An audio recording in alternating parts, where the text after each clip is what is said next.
ग्राम संसार कार्यक्रम सुनने वाले सभी बहन भाइयों को राम राम। आरती बहन, हम अपने श्रोताओं को बता दें कि आज हमारा विशेष प्रायोजित फोन इन कार्यक्रम है गन्ने की पाठशाला, और आज के हमारे प्रायोजक हैं इंडियन पोटाश लिमिटेड।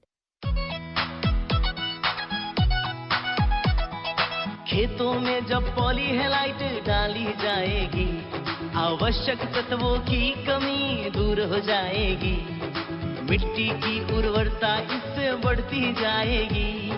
आईपीएल की पॉलीहेलाइट, आईपीएल की पॉलीहेलाइट फसलों की जड़ और भी गहरी होती जाएगी, मजबूती के कारण फसलें गिर नहीं पाएगी, फसलों की उत्पादकता को खूब बढ़ाएगी, किसान भाइयों के जीवन में खुशियां आएगी। आईपीएल की पॉलीहेलाइट, आईपीएल की पॉलीहेलाइट मिट्टी की उर्वरता एवं फसल उत्पादन में अद्भुत वृद्धि के लिए प्रसिद्ध बहुपोषक प्राकृतिक उर्वरक आईपीएल की पॉलीहेलाइट समझदार किसानों की पहली पसंद। आईपीएल की पॉलीहेलाइट। तो श्रोताओं, जैसे सर्दियां स्टार्ट हो गई हैं और जब मौसम में बदलाव होता है तो आपका खान पान रहन सहन थोड़ा सा बदल जाता है। सर्दियां से गर्मियां आती हैं तो आप गर्म कपड़े पहनने लग जाते हैं, पानी गर्म पीने लग जाते हैं, और जब सर्दियों से गर्मियां आती है तो वही चीज ठंडे में तब्दील हो जाती है। तो सेम वही चीज हमारी खेती और फसल पे भी आरती बहन लागू होती है। तो जैसे जैसे सर्दियां आ गई हैं, क्या उसमें चेंजेस आपके बदलाव करने हैं खेती में, उससे ही संबंधित हमारा आज का विषय है शरदकालीन गन्ने में सिंचाई, खरपतवार नियंत्रण और उर्वरक प्रबंधन। जी, और शीतल, हम अपने श्रोताओं को बता दें कि जो हमारे आज के विशेषज्ञ हैं वो हैं डॉक्टर मयंक राय, जो कि प्रोफेसर और प्रभारी कृषि विज्ञान केंद्र गौतम बुद्ध नगर से हैं, और हमारे जो दूसरे विशेषज्ञ हैं यूएस तेवतिया, जो कि मुख्य प्रबंधक है कृषि विज्ञान इंडियन पोटाश लिमिटेड। और जो हमारा आज का विषय है शरदकालीन गन्ने में सिंचाई, खरपतवार नियंत्रण और उर्वरक प्रबंधन। तो इससे संबंधित कोई भी जानकारी आप लेना चाहते हैं तो आप हमारे विशेषज्ञों से राय ले सकते हैं। और हमारे कार्यक्रम का संचालन कर रहे हैं शिवनंदन लाल। किसान भाइयों नमस्कार। इंडियन पोटाश लिमिटेड द्वारा प्रायोजित कार्यक्रम आकाशवाणी कृषि पाठशाला गन्ने की खेती में आपका स्वागत है। और जैसा आज का विषय है कि शरदकालीन गन्ने में जो हमारे किसान भाइयों ने बिजाई की हुई है उसमें किस तरीके से सिंचाई प्रबंधन करें, खरपतवार नियंत्रण, कीट एवं रोग नियंत्रण की भी बात करेंगे, और उर्वरक प्रबंधन की भी बात करनी जरूरी है। लेकिन उर्वरक प्रबंधन की जब बात आती है तो हमें ध्यान जाता है कि हमारी जो मृदा है तो उसमें कौन कौन से तत्वों की कमी है, और वो पता चलती है जब हम मिट्टी की जांच करते हैं। आज हमारे साथ यूएस तेवतिया जी हैं। आपसे जानना चाहूँगा कि ये आज वैसे विश्व मृदा दिवस भी है, तो जो भी हमारे किसान भाई हैं, खेती बाड़ी करते हैं, उनके लिए विशेष तौर पे मृदा का महत्व होता है, क्योंकि मृदा एक ऐसा चीज़ है कि जिसके बिना हम कोई भी फसल नहीं पैदा कर सकते, और हमारे लिए बहुत महत्व है मृदा का। उसका स्वास्थ्य अच्छा रहे, उसमें पोषक तत्व रहें, उसका संगठन अच्छा रहे, और उसका हमारे जो किसान भाई हैं जब भी फायदा उठा सकते हैं जब हमारी जो मृदा स्वस्थ रहेगी, और निश्चित तौर पे उसमें जो भी जरूरत के पोषक तत्व हैं वो होंगे तो फसलों से उत्पादन अच्छा मिलेगा। डॉक्टर तेवतिया जी कुछ कहना चाहेंगे आज मृदा स्वास्थ्य दिवस पे? देखिए, मृदा स्वास्थ्य उतना ही जरूरी है जितना कि मानव स्वास्थ्य जरूरी है जी। अगर हमारी मृदा स्वस्थ होगी तो हमारी मानव जाति भी स्वस्थ होगी। और ये मैं बार बार पीछे भी कहता रहा हूं कि देखिए, जो मृदा में जितने न्यूट्रिएंट होंगे वो हमारे प्लांट्स में आएंगे। अगर जो मानव जाति के कंजप्शन के लिए हैं, जैसे कि आपकी दाल हो गई, अनाज हो गए, और भी फसलें हो गई जी, तो जो भी पोषक तत्व लगभग 90-95% वही पोषक तत्व पौधों को जरूरत होती है जो कि मानव जाति को जरूरत होती है। और अगर हम फॉडर की बात करें कि भाई मिल्क, तो जो फॉडर में न्यूट्रिएंट होंगे वही जानवर में आएंगे और वही हमारे दूध घी में आएंगे। यानी दूसरा चारे में पोषक तत्व। हाँ, मैं एक पूरी फूड चेन की बात कर रहा हूँ जी। जो शाकाहारी हैं उनके लिए भी सब्जी खाते हैं, वो सब्जी में न्यूट्रिएंट सब्जी से आते हैं, मृदा से आते हैं। जो मीट भी खाते हैं, यानी मटन खाते हैं या और कोई खाते, तो जो भी वो खाएंगे पोषक तत्व जो वो तो देखिए जो उसी से खाएंगे फसलों से ही, उनको जो मीट के रूप में खाएंगे उनमें भी तत्वों का वो अभाव हो जाता है। अब इसमें मैं एक बहुत इंपॉर्टेंट बात बताना चाहता हूं अपने किसान भाइयों को कि एक तो बात ये हुई कि जब हमारी जमीन में पोषक तत्व कम है तो वो हमारी मानव जाति के शरीर में भी कम हो गए, ठीक है जी। अब दूसरा क्या हुआ, जब पोषक तत्व जमीन में कम है तो फसल को भी कम मिले। बिल्कुल। जब फसल को कम मिले तो पौधे कमजोर रहेंगे। जब पौधे कमजोर होंगे तो उनमें बीमारियों और कीड़ों की जो उसमें अटैक है वो ज्यादा होगा। फिर फार्मर क्या करेंगे, दवा डालेंगे। पर दवा डालेंगे, दवा होके अब पहले से ही न्यूट्रिएंट तो पहले से ही कम है उसमें, अब उसमें जहरीली दवा और आ गई, वो कहाँ जाएगी, फिर वो मानव जाति के शरीर में जाएगी। अब एक तो उसमें न्यूट्रिएंट कम और फिर ऊपर से उसमें जहर भी घुल के जाएगा। तो ये डबल मार जो पड़ रही है मानव जाति पे, ये केवल इस वजह से है कि हमारी मृदा में पोषक तत्वों की आज कमी होती जा रही है। और मैं किसान भाइयों को ये कहना चाहूंगा कि अगर अपनी आने वाली पीढ़ियों को, अपने बच्चों को, अपने भाइयों को अगर स्वस्थ देखना चाहते हो तो अपनी मृदा को स्वस्थ रखें। और उसके लिए क्या करना चाहिए, उसके लिए सबसे पहले आपको अपनी मृदा का परीक्षण कराना चाहिए। तभी आपको पता चलेगा कि आपके मृदा में किन किन पोषक तत्वों की कमी है, जिससे आप उन्हीं को डाल सकें। ऐसा नहीं है कि सारे पोषक तत्व डाले हो, जिनकी जरूरत है उनको भी और जिनकी जरूरत नहीं है उनको भी। तो उससे कॉस्ट ऑफ कल्टीवेशन, आपका जो खर्चा है वो अनावश्यक बढ़ जाएगा। और जब पहले से आपको पता होगी कि मेरी मृदा में ये कमी है तो उसी को आप डालोगे, तो आपकी जो कॉस्ट ऑफ कल्टीवेशन है वो भी नियंत्रित रहेगी, आपकी मृदा भी स्वस्थ रहेगी और आपकी आने वाली पीढ़ियां भी उस अच्छी उर्वरक जो भूमि है उसको उपयोग कर पाएंगी और स्वस्थ रह पाएंगी। जी डॉक्टर साहब, बिल्कुल। अब अपने विषय पे आते हैं कि इस समय जो हमारे किसान भाइयों ने गन्ने की फसल लगा रखी है उसमें सिंचाई किस तरीके से करें। रही बात खरपतवार नियंत्रण की, और जब मृदा स्वास्थ्य की बात करते हैं तो उसमें उर्वरक प्रबंधन भी आ जाता है। तो डॉक्टर साहब, एक तो इस समय किसान भाइयों को कई काम करने पड़ते हैं। बहुत से किसान भाई रबी की फसल की बिजाई कर रहे हैं, बहुत से किसान भाई जिनका पिछले साल का गन्ना खड़ा हुआ है उसकी कटाई कर रहे हैं और उसको भी मिल में ले जाना है। और तीसरा, जिन्होंने शीतकालीन गन्ने की बिजाई करी है तो उसमें भी देखभाल करनी है, क्योंकि अगले साल के लिए भी फसल तैयार करनी है। तो डॉक्टर साहब, मान लीजिए किसी का गन्ना उगाया है और किसी का अभी नहीं उगा है, तो उसमें जो सिंचाई है उसका क्या महत्व है? देखिए, वैज्ञानिक एक गोष्ठी कर रहे थे। वैज्ञानिकों ने कहा कि हम आपको किसान भाइयों बताएंगे कि गन्ने की खेती कैसे की जाती है। बिल्कुल। तो वो किसान एक खड़ा हो गया, वो बोला मैं तो बूढ़ा हो गया गन्ने की खेती करते करते, मेरा शरीर टूट लिया, अब मुझे आप बताओगे कि गन्ने की खेती कैसे करते हैं। वो वैज्ञानिक बोला चलो किसान भाई आप ही बता दो। तो उसने ये कहा कि खाद पानी खाद पानी खाद पानी वो करने लगा किसान। वो वैज्ञानिक बोला अरे भाई रुक भी तो जाओ, आगे भी तो बताओ। वो बोला अगर रुक गया तो फसल गई गन्ने की, फिर यानी बढ़वार रुक गई। खाद और पानी, मैं यहाँ कह रहा हूँ खाद पानी। बिल्कुल बिल्कुल। खाद और पानी का अगर प्रबंधन अच्छा नहीं है हाँ, तो उत्पादन खत्म हो गया। उत्पादन गया। तो उसने यही कहा कि जब वैज्ञानिक ने रोका, रुको भाई कुछ आगे भी, देखो रुकना नहीं है, खाद पानी रुक गए तो गन्ने की खेती गई। आपने जो बोला खाद और पानी की बिल्कुल प्रबंधन चाहिए इसको। और गन्ना जो है एक ऐसी फसल है कि उससे आप, शिवनंदन जी मैं ये कहना चाहूंगा, आप कितनी भी आप पैदावार बढ़ा सकते हो। आप उसको खाद दीजिए खूब, और विशेषकर जो जैविक खाद है जी वो दीजिए, उतना ही वो केमिकल खाद की जो कार्य क्षमता उसको बढ़ाएगा।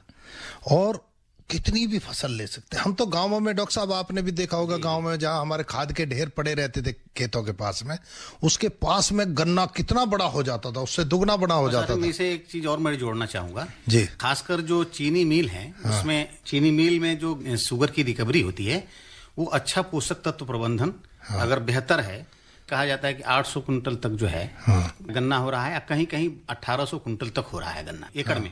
तो अब जब इतना अंतर है तो इसका मतलब क्या है, पोषक तत्व प्रबंधन पोटेंशियल है, इसमें पोटेंशियल है। और कहीं कहीं तो सुनने में ये आता है कि 2200 कुंटल तक गन्ना लोगों ने लिया है हाँ, हेक्टेयर में। हाँ, बिल्कुल। दूसरा, अच्छा एक चीज और बता दें आपको, जैसे इसमें क्या है कि पश्चिमी उत्तर प्रदेश में खासकर किसानों ने क्या किया है कि गन्ने की जो पौधे से पौधे का जो दूरी है या जो लाइन से लाइन की जो दूरी है उसको उन्होंने बढ़ाया है। Yes. और बीच में अतिरिक्त फसलें लेना शुरू कर दिया है। Yes. उससे उनकी इनकम में भी काफी बढ़ोतरी हुई है और उससे क्या होता है कि गन्ने में जो पोषक तत्व की जरूरत है उसके रेजिड्यू से भी पूरा होता है। बिल्कुल। तो ये भी एक बहुत बड़ा जो है अचीवमेंट है।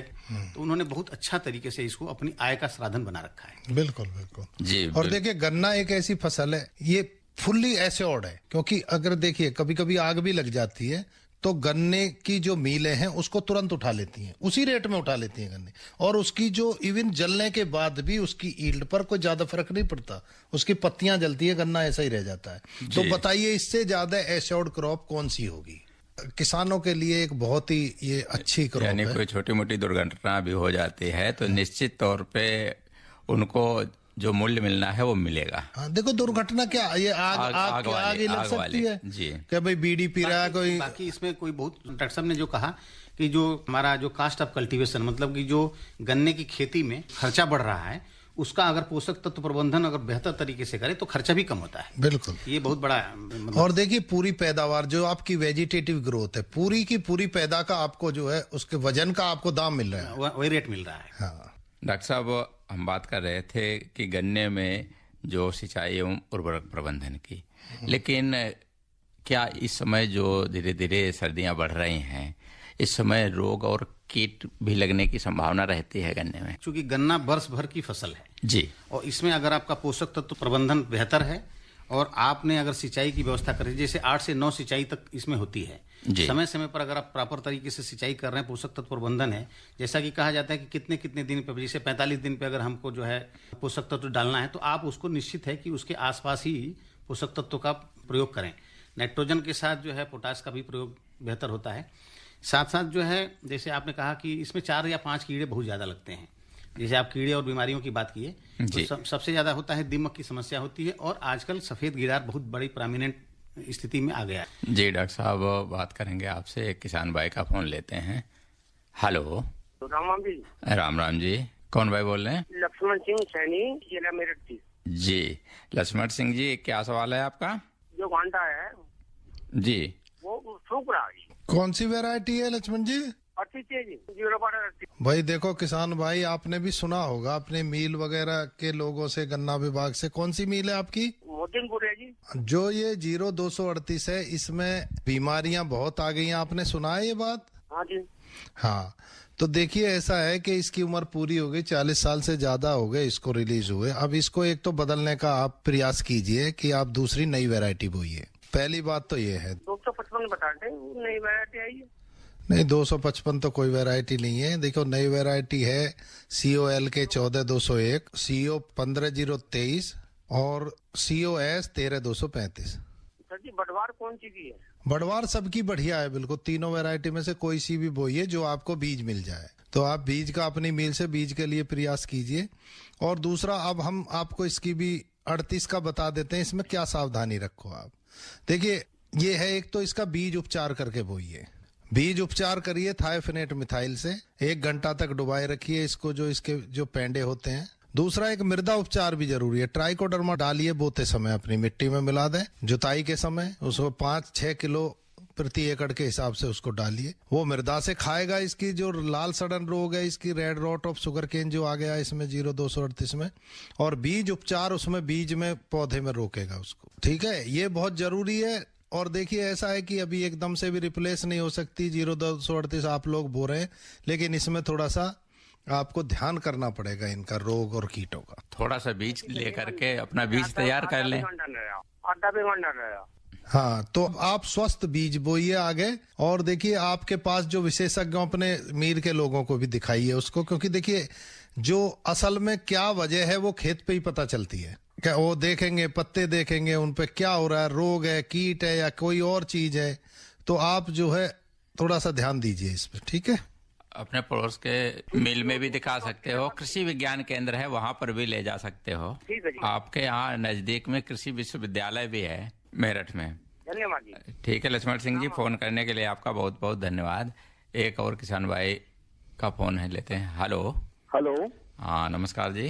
नमस्कार जी, मेरा नाम योगिंदर जी, गांव काकड़ा, जिला मुजफ्फरनगर से बोल रहा हूँ। जी योगेंद्र जी, क्या सवाल है आपका? मेरा ये सवाल है, गन्ने में जो एक टॉप बोरर की मैं फरवरी मार्च में गन्ना लगाते हैं ज्यादा जी। तो कटाई करने के बाद में जी जी जी। उसमें ऊपर टॉप बोरर की बड़ी समस्या है, उसके निदान के बारे में आप बताएंगे। देखिए ऐसा है कि अप्रैल के महीने में CTPR है जिसको क्लोर एंट्रोनिलिप्रोल कहते हैं जी, उसकी ड्रेंचिंग करनी होती है आपको मार्च के लास्ट में या अप्रैल के शुरू में। उस समय उसमें सलाई लगती है जो कि ऊपर से जिसका कोट होता है, जो टॉप है वो बिल्कुल खींचोगे तो खिंच जाता है, वो गला हुआ दिखाई देता है। जी जी। और वैरायटी कौन सी बोई आपने?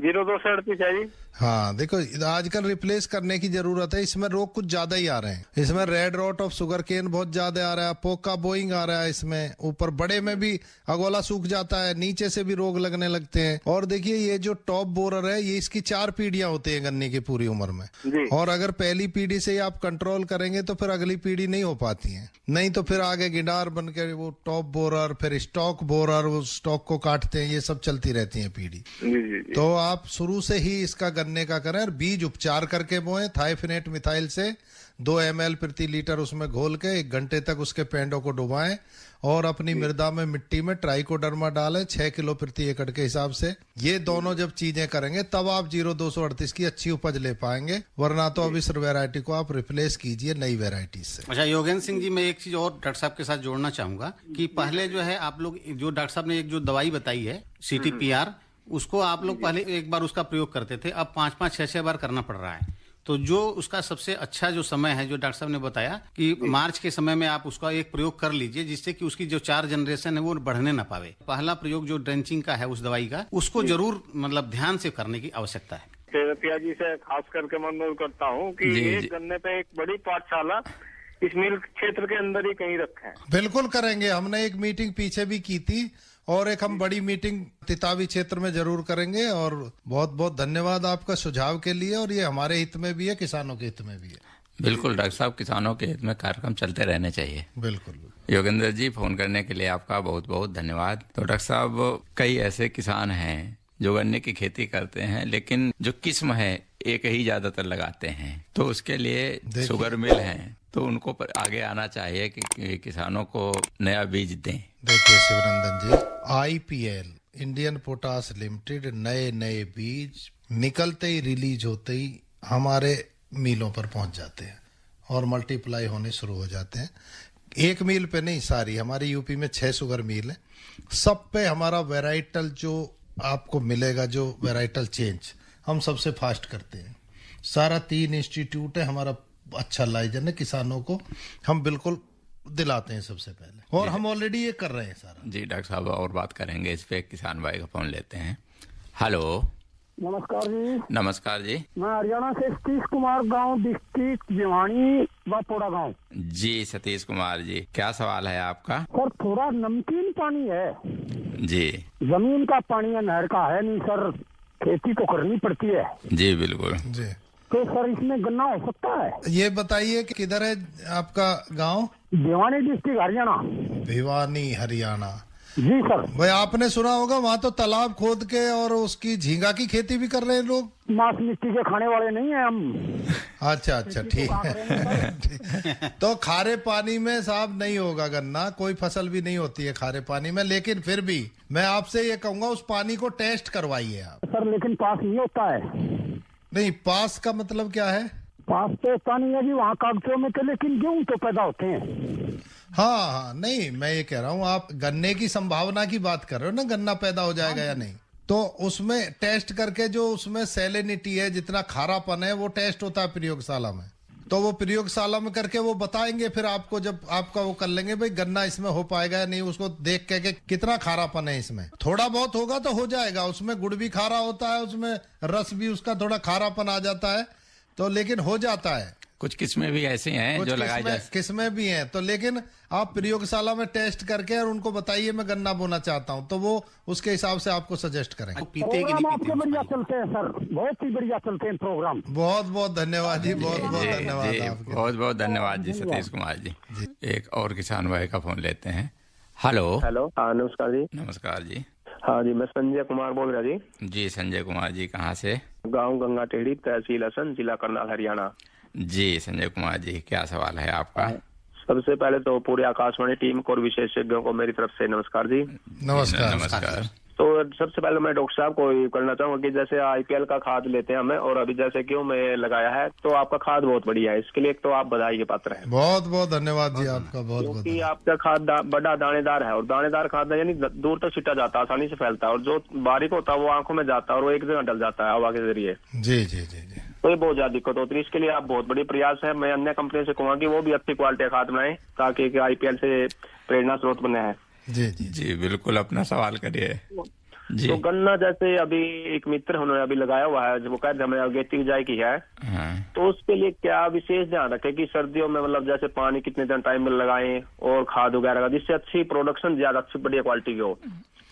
देखिए, सबसे पहले पैदावार बढ़ाने के लिए बीज का चयन होता है। हाँ जी। बीज बढ़िया वैरायटी, जो नई वैरायटी है उनका बोइए। गन्ने की जड़ बहुत गहरी जाती है, गहरी जुताई करवाइए, खेत की तैयारी बहुत अच्छी करवाइए। बोते समय नमी आपकी अच्छी होनी चाहिए। अगर पॉपुलेशन अगर अच्छी हो गई खेत में, तो ये समझिए कि आधा काम आपका हो गया।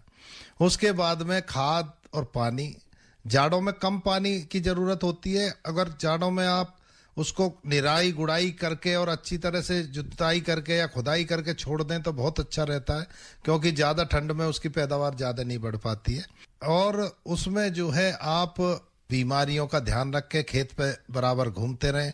जैसे ही कोई भी रोग या कीट दिखाई दे उसका ध्यान रखें। खरपतवारों का ध्यान रखें, भी खरपतवार कहीं हमारा जो खाद डाल रहे हैं कहीं खरपतवार ही तो नहीं ले जा रहे हैं उसको, और आप उसकी देखभाल करें। बस यही आपकी अच्छी पैदावार होगी फिर। जी बिल्कुल संजय जी। और बिजाई के लिए उपचार कितना उपयोगी है? कई बार कहता है आपने बिजाई में उपचार नहीं किया और वो प्रॉब्लम आगे बाद में बहुत बड़ी समस्या बन जाती है, बहुत ज्यादा पैसे लगाने के बाद भी कंट्रोल नहीं कर पाती। हाँ देखिए, तो जब में कैसी कौन सी दवाइयां प्रयोग करें और कब करें, कितनी मात्रा में करें? हाँ देखिए, बुआई के समय एक तो मृदा उपचार आपको करना है, एक बीज उपचार करना है। ठीक है जी। ट्राइकोडर्मा से? हाँ, मृदा उपचार ट्राइकोडर्मा डालिए 1 एकड़ में 6 किलो के हिसाब से खाद में मिला के, और उसको छिड़काव करके जुताई कर दीजिए। और सीड ट्रीटमेंट थायोफेनेट मिथाइल से कीजिए। 2 ml पर लीटर का घोल बना के उसमें 1 घंटे तक अपना पेंडे लगाइए और उसके बाद बोइए। हेलो, गन्ने की पाठशाला चल रही है ना सर जी? जी जी जी। इंद्रवीर तेवतिया, गाँव नक्थुगढ़ी, डिस्ट्रिक्ट बुलंदशहर, उत्तर प्रदेश से बोल रहा हूँ। जी तेवतिया जी, कार्यक्रम में आपका स्वागत है, सवाल कीजिए। सवाल ये है कि शरदकालीन बोई थी जी ईख, उसमें सरसों भी साथ बोई जी। उसकी निराई करवाई 2 बार। अब उस पे सरसों पे फूल आने शुरू हो गए हैं और उधर सूखा आ रही है खेत में जी। तो उसमें खरपतवार नियंत्रण तो हो गया, लेकिन अब उसमें सिंचाई अगर कर देंगे तो सरसों गिरने के चांस है। तो डॉक्टर साहब से ये नंबर निवेदन है कि बताएं कि उसमें सिंचाई किस प्रकार से की जाए, और उसमें अब कौन सा खाद प्रयोग किए जाए जिससे सरसों भी बढ़िया हो और गन्ना भी बढ़िया हो। अभी सरसों पर फूल आ रहा है ना? हाँ डॉक्टर साहब, फूल शुरू होगा। हाँ, फूल शुरू हो गया। तो देखिए, अब इस समय अभी पानी लगाना थोड़ा ठीक नहीं है। और कितने दिन पहले पानी लगाया था? लगभग 35 दिन पहले पानी लगाया। तो आप इतने दिन तक क्यों इंतजार किया? आपको फूल आने से पहले एक बार पानी लगा देना चाहिए था। उसकी 2 बार नलाई करवा दी ना। अरे नलाई तो करवा दी, तो पानी अभी नलाई हो रखी है। हाँ बिल्कुल। हाँ, तो फिर पानी मत लगाओ अभी फिर, क्योंकि वो अंदर है, उसमें नमी होती है नलाने वाले खेत में, उसमें जाती नहीं है नमी। तो फर्टिलाइजर का क्या प्रयोग करेंगे? अभी कुछ मत करो। फर्टिलाइजर का प्रयोग होता है जब पानी देते हैं। बिना पानी के फर्टिलाइजर डालने का कोई फायदा नहीं है। जब पानी दो, जब डालना फर्टिलाइजर। जैसे आए थोड़ा सा फली आने लगे ना 10-20% के आसपास, तब पानी लगा देना और खाद भी लगा देना। और खाद सल्फर जरूर लगाना। सरसों में सल्फर बहुत फायदेमंद देगा, तेल की मात्रा बढ़ेगी। ठीक है तेवतिया जी, फोन करने के लिए आपका बहुत बहुत धन्यवाद। जी राय साहब, आप कुछ कह रहे हैं? इंडियन पोटाश लिमिटेड का ये कार्यक्रम है। पोटाश का जो महत्व है गन्ने में, जी। जो पोषक तत्व प्रबंधन की हम बात कर रहे हैं, पोटास क्यों यूज करना चाहिए और पोटास की कमी से क्या क्या समस्याएं आती हैं, थोड़ा इसमें मैं चर्चा करना चाहूंगा। जी जी। पोटास क्यों देना चाहिए? पोटास के उपयोग से नाइट्रोजन और फास्फोरस जो दोनों है ना, वो भी बैलेंस हो जाता है। तो पोटास इसलिए बहुत आवश्यक है। गन्ने में पानी की मात्रा को बनाए रखने में, सूखा को सहन करने में भी इसका बहुत ज्यादा रोल होता है। और जो तीसरा पॉइंट है कि जो गन्ने को ठोस बनाता है और वजनदार बनाता है, मतलब उसका वेट बढ़ जाता है और उसको सॉलिड काफी बना लेता है। कीट और रोग के उसको प्रतिरोधी क्षमता बढ़ाता है। कम आते हैं। मतलब जिसमें पोटास आप प्रयोग करते हैं तो उसमें रोग कम आते हैं, कीड़े कम आते हैं। गन्ने में इसकी शक्कर की मात्रा भी बढ़ जाती है और साथ ही पाले से गिरने से बच जाता है गन्ना। तो और ये लॉजिंग में बचती है, गिर भी नहीं पाता, गिरता नहीं है। और जो हमारे किसान भाई गन्ने की खेती करते हैं उससे अच्छा उत्पादन लें, उसके लिए आप क्या कहना चाहेंगे? और दूसरे, इस समय जो गन्ने की कटाई करके मिल में ले जा रहे हैं उनके लिए आप क्या सावधानी बरतने के लिए कहना चाहेंगे? देखिए, जो कटाई करके ले जा रहे हैं, देखो मैं पौधे की बात कर रहा हूँ, जो पौधा गन्ना है, जिन किसानों को पेड़ी रखनी है जी, उनके लिए मैं विशेषकर एक बहुत ही इंपॉर्टेंट बात बताना चाहता हूँ, और वो ये है कि गन्ने को एक तो समतल काटें, बिल्कुल जमीन से मिल के काटें, उसमें ठूंठ ना छोड़ें जी, और उसमें साथ के साथ प्रोपिकोनाजोल 2 ml प्रति लीटर के हिसाब से उस पे तुरंत ठूंठों पे छिड़काव करें, तुरंत स्प्रे करें उस पे, क्योंकि पेड़ी में आपके जो स्मट आने वाला है उसको यही टाइम है रोकने का, नहीं तो परेशान हो जाओगे। स्मट को रोकते रोकते स्मट होती है, काले काले कोड़े के नुमा के पौधे हो जाते हैं सारे, और पूरा पौधा खराब हो जाता है, और पाउडर सा होता है, और वो जहां जहां जाएगा सब खराब कर देगा। तो यही समय है, अगर अपनी पेड़ी को स्मट से बचाना है तो उन ठूंठों पे स्प्रे करते जाइए तुरंत के तुरंत। जी डॉक्टर साहब, मयंक राय जी, आप कुछ कहना चाहेंगे? किसानों से यही कहूंगा कि जैसा कि अभी तक की चर्चा में जो बात हुई है कि अच्छा बीज आप जरूर लीजिए। अच्छा बीज रोग रोधी, अगर रोग रहित बीज है तो आपका एक तो लाल सड़न जो बीमारी आती है वो नहीं आएगी।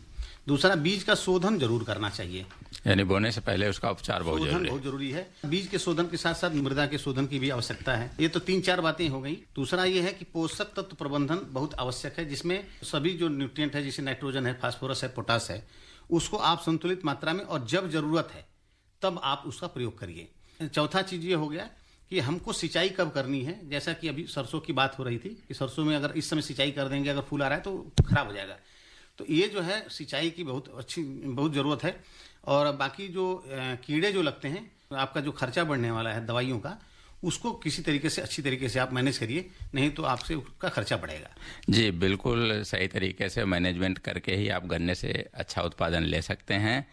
डॉक्टर मयंक राय जी, डॉक्टर उपेंद्र सिंह तेवतिया जी, दोनों कार्यक्रम में आए, आपका बहुत बहुत धन्यवाद। धन्यवाद। श्रोताओं, आपको बता दें, कार्यक्रम चल रहा था गन्ने की पाठशाला, और इस कार्यक्रम के प्रायोजक थे इंडियन पोटाश लिमिटेड। रिमझिम बौछारों से हरियाली है छाई, लिक्विड नैनो यूरिया से खुशियां है आई, पत्तों पर होता सीधा छिड़काव, फसलों को मिलता पूरा पोषण, पत्तों पर होता सीधा छिड़काव, शक्ति से भरे छोटे कण, मिट्टी हवा पानी को भी नुकसान नहीं, खाद के खर्चे में भी अब होगी कमी, नैनो टेक्नोलॉजी है आविष्कार, इस लिक्विड से मिलती भरपूर पैदावार। नैनो यूरिया की आधा लीटर बोतल किसान की 1 बोरी यूरिया की जरूरत को पूरा करेगी। कितना खर्चा कम हो जाएगा ट्रांसपोर्टेशन का, बाकी सब चीजों का। छोटे किसानों के लिए ये कितना बड़ा संबल है। नैनो यूरिया लिक्विड आपके नजदीकी प्रधानमंत्री किसान समृद्धि केंद्रों, सहकारी समितियों एवं खाद्य विक्रेताओं के पास उपलब्ध है। श्रोताओं, आपको बता दें, कार्यक्रम के प्रस्तुतकर्ता थे शिवनंदन लाल। इसी के साथ हमारा आज का कार्यक्रम यही समाप्त होता है। कार्यक्रम सुनने वाले सभी श्रोताओं को राम राम।